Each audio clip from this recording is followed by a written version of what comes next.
Salut à tous, on se retrouve aujourd'hui pour parler de la tente de toit et de l'aménagement de la 4L. C'est quelque chose qui a fait beaucoup parler, on a même été publié sur le site officiel du 4L Trophy et sur les réseaux officiels du 4L Trophy, la grosse classe. Et donc aujourd'hui on va en parler plus en détail. Je vous l'annonce tout de suite, la 4L est pas faite du tout pour accueillir une tente de toit de base sur le toit. Il y a donc des modifs à faire, mais franchement ça vaut le coup. Et si on est motivé à voyager en 4L, il n'y a pas mieux. Avec Hugo au 4L Trophy, ça a été le top du top, ça a été le grand luxe. On n'en pouvait plus, c'était trop bien. Voilà, avant de rentrer un peu plus dans le vif du sujet, je tiens à vous préciser que je ne citerai pas la marque et le modèle de la tente. Pas que la tente est une catastrophe, au contraire, elle est extraordinaire cette tente, elle est vraiment super, mais visiblement l'entreprise n'a pas envie de vendre. Du coup c'est parti, je vais vous montrer tout ça en détail pour que vous puissiez refaire la même chose chez vous. Et je vous le promets, c'est garanti, c'est ultra fiable. J'ai fait le 4L Trophy avec et ça n'a pas bougé d'un pet. C'était parfait.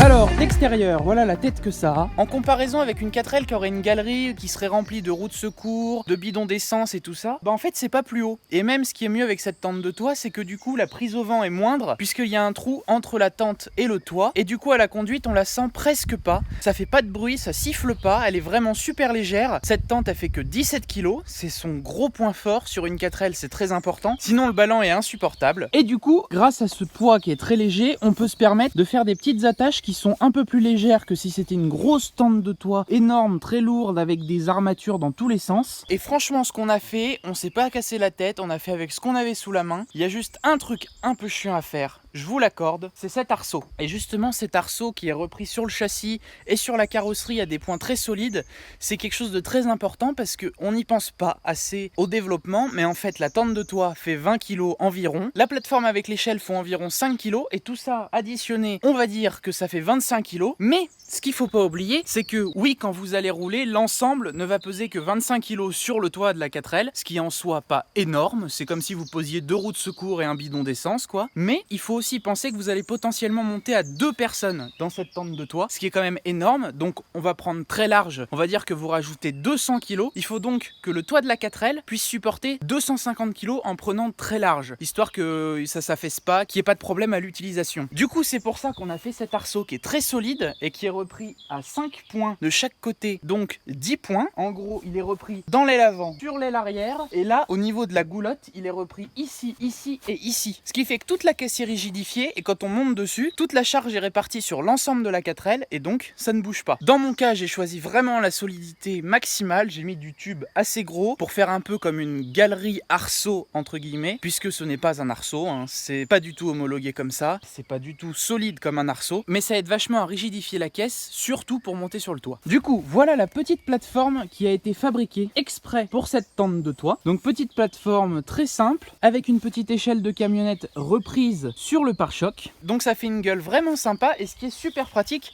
c'est que cette échelle, hop, tac, je peux l'enlever complètement, du coup ça permet de la ranger dans la tente de toit, du coup personne ne peut monter dessus si on n'a pas décidé que quelqu'un pouvait monter dessus. Alors avant qu'on continue sur la tente de toit, je vais vous présenter l'aménagement arrière de la 4L qu'on a réalisé avec Hugo juste avant de partir au 4L Trophy. Je vais vous le montrer très rapidement, c'est juste histoire que vous ayez une idée de ce qu'on a fait, parce que j'ai 2-3 petites astuces à vous partager, et surtout parce que mon système, en fait, une fois qu'il y a l'échelle qui est posée sur la plateforme et sur le pare-choc, on ne peut plus ouvrir le coffre. Donc en soi c'est pas très pratique aux premiers abords, mais quand on y réfléchit bien, une fois qu'on est dans la tente de toit et qu'on dort tranquillement et paisiblement, et ben on n'a pas trop envie que quelqu'un essaye d'ouvrir le coffre. Donc là ça permet de faire une sorte de blocage, une sorte d'antivol, et ça permet de se dire que personne va tenter d'ouvrir le coffre. Donc voilà le petit aménagement qu'on a réalisé avec Hugo. Alors déjà le truc super sympa, c'est qu'ici il y a une table donc qui est assez longue, hein, hop, et qui peut également servir de planche si jamais il y a besoin de se coucher sous la voiture ou de poser des choses par terre. C'est plutôt pratique et elle se range très facilement.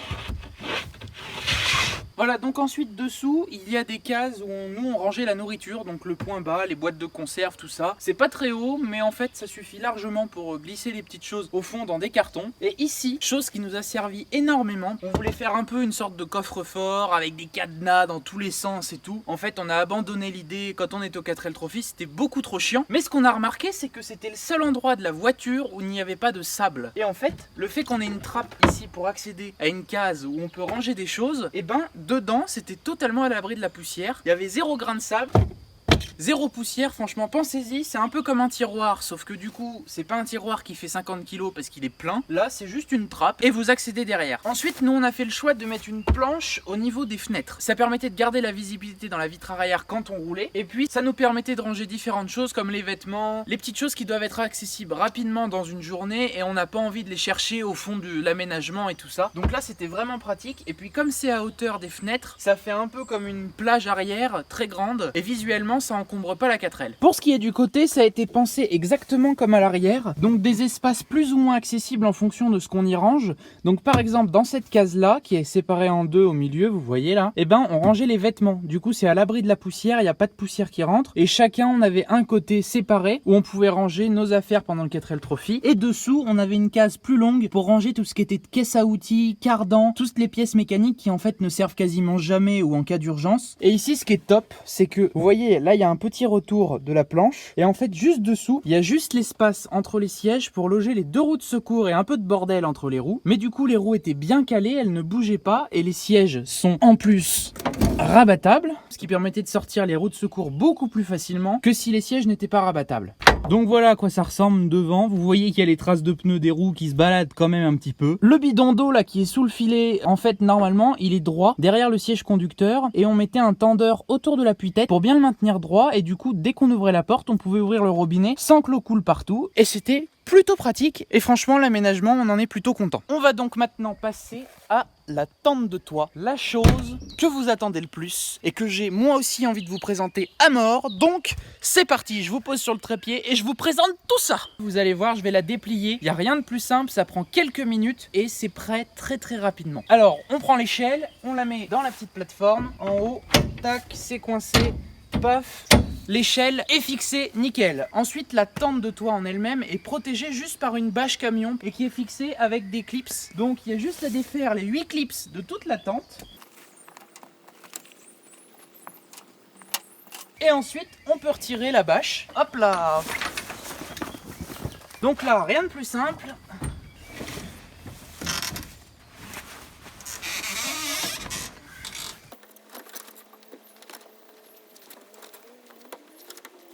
Donc là je vous l'avoue, je me la pète un peu, mais la tente de toit est prête. On peut dormir dedans directement, il n'y a plus rien à faire. Il n'y a même pas besoin de tente de ficelle ou quoi. Elle va naturellement se tendre quand on est couché dedans. C'est simple hein. Donc c'est une tente qui est à double toile, donc il y a une grosse toile extérieure qui est bien étanche, et il y en a une autre intérieure qui est en toile plutôt fine, comme une tente qu'on trouverait chez Decathlon ou quelque chose comme ça. Et puis vous avez une moustiquaire en haut que vous pouvez déplier si besoin et fermer. Ensuite concernant les attaches, c'est aux 4 coins, donc il y a une bague de sécurité en acier très fine mais qui suffit amplement. C'est juste au cas où la sangle lâche. Et la sangle, ça permet de tendre plus ou moins la toile sur la tente. Et donc voilà la gueule que ça a. Donc ce qu'on peut voir, c'est que la tente est pas tout à fait de la même hauteur des deux côtés. Alors déjà, ça permet de s'asseoir droit ici de ce côté-là et d'ici de se mettre les pieds ici. Mais ça permet aussi de rabattre ce côté-là en premier, puis celui-là, sans qu'il y ait de chevauchement à la con qui font que ça ne fonctionnerait pas. Là, elle se plie parfaitement, le plus fin possible, et il n'y a pas de souci. Partout, c'est le même principe, c'est tout de la toile tendue partout. Et le matelas, c'est super agréable. C'est un mélange entre un hamac, une chaise longue et un matelas gonflable de chez Decathlon, les autogonflants très fins là. Donc quand on est dedans, on est un peu comme dans un hamac, mais avec un matelas un peu épais qui permet d'isoler et d'être un peu plus confort. Et franchement, ça fait largement le taf. Au 4L Trophy, on a pu avoir une nuit proche de 0, même peut-être en dessous de 0. On a eu un peu froid, je vais pas vous mentir, on n'a pas été les rois du pétrole, on a eu froid comme tous les autres en tente, mais on était quand même plutôt bien. On a juste mis une couverture sur le matelas en plus, histoire d'isoler un peu plus, et franchement ça passe nickel, c'est comme une tente, voire mieux, puisque le confort est incroyable. Et puis, chose très importante à noter, c'est qu'on n'a pas de sable dans la tente. Quand on pose une tente par terre, il y a du sable tout de suite, surtout au 4L Trophy, et là on avait 0 poussière et 0 grain de sable, on était tout de suite hors poussière et propre, on pouvait se mettre en pyjama quoi. Alors pour monter c'est un peu sport, mais ça se fait. Hop, petite visite intérieure de la tente. Alors voilà comment ça fait dedans. Donc c'est comme une tente normale. À la seule différence que lorsqu'on s'allonge, la tente se tend légèrement, mais elle reste légèrement concave. Et bien sûr, quand on est deux, elle s'aplatit encore un peu plus puisqu'il y a plus de poids dedans. Mais globalement, on est bien. Donc là, il y a 2 portes de chaque côté en long. Et puis, on a 2 fenêtres, une au pied et une à la tête. Et franchement, on est plutôt bien pour dormir. C'est plutôt confort. On n'a pas froid, pas trop chaud. C'est comme dans une tente, mais avec un peu plus de confort. Voilà, je pense que c'est bien résumé. Pour sortir, voilà, on a la petite plateforme avec la petite échelle. Donc voilà cette tente qui est vraiment bien. Si je devais la qualifier, c'est la simplicité d'une Quechua à 2 secondes. Sauf qu'une Quechua à 2 secondes, on met 15 secondes à l'installer, puis 3 minutes à planter les sardines. Puis pour la replier, il faut prendre 10 minutes parce qu'on n'arrive jamais à les replier. Celle-là, elle met 10 secondes à se déplier et 10 secondes à se replier. Et il n'y a pas besoin de l'attendre, elle est prête direct. Donc maintenant ce que je vais faire, c'est que je vais la démonter du toit de la 4L, cette tente, et je vais vous montrer un peu toutes les petites astuces que j'ai trouvées pour pouvoir fixer la tente sur le toit et mettre également une plateforme avec une petite échelle. En gros, ce que j'ai fait, c'est que sur mon arceau de base, j'ai soudé des petites platines. Il y en a une au bout, une ici et une là. Et en fait, je me suis repris sur ces platines pour fixer un madrier de bois en chêne. Donc à première vue, on pourrait se dire, oula, du bois, ça va pas tenir, c'est quoi ce bordel? Mais quand on y réfléchit, il y a beaucoup de galeries des années 50, 60, 70 qui étaient faites en bois. Et c'est quelque chose qui tient bien, surtout que là, c'est du chêne, donc c'est du bois très dur et très lourd, donc très dense. Et c'est très solide, il n'y a pas de souci, ça va pas se casser. Et l'appui est bien réparti sur tout l'arceau. C'était juste un support dans lequel on pouvait se reprendre pour visser un peu ce qu'on voulait. Donc bien évidemment, la tente, elle, n'est pas vissée, mais boulonnée des 2 côtés, avec des écrous qui sont repris par-dessous carrément. Pareil, devant, ici. Et ce madrier en chêne est lui directement boulonné aux 3 pattes de la galerie. Et pareil pour l'arrière. Et quant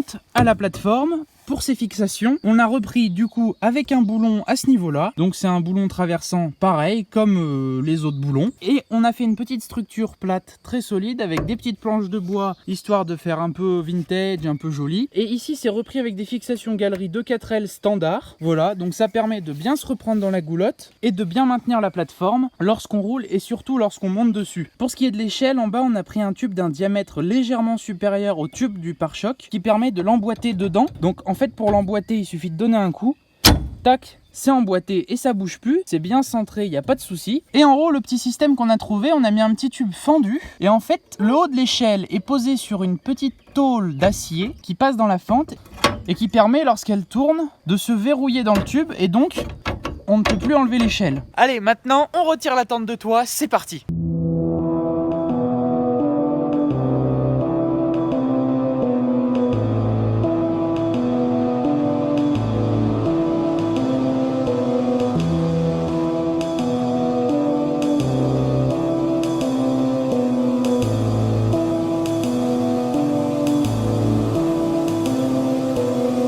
Voilà, j'ai pu enlever la tente de toit et la plateforme, ça s'enlève plutôt rapidement. J'ai mis 20 minutes environ, donc c'est un système un peu bricolé, hein. C'est pas un truc plug and play en 2 secondes. Faut pas avoir à l'enlever tous les jours non plus, sinon ça deviendrait un peu chiant. J'ai la petite plateforme qui est juste ici, qui s'enlève en un seul morceau, et la tente de toit qui s'enlève également en un autre morceau.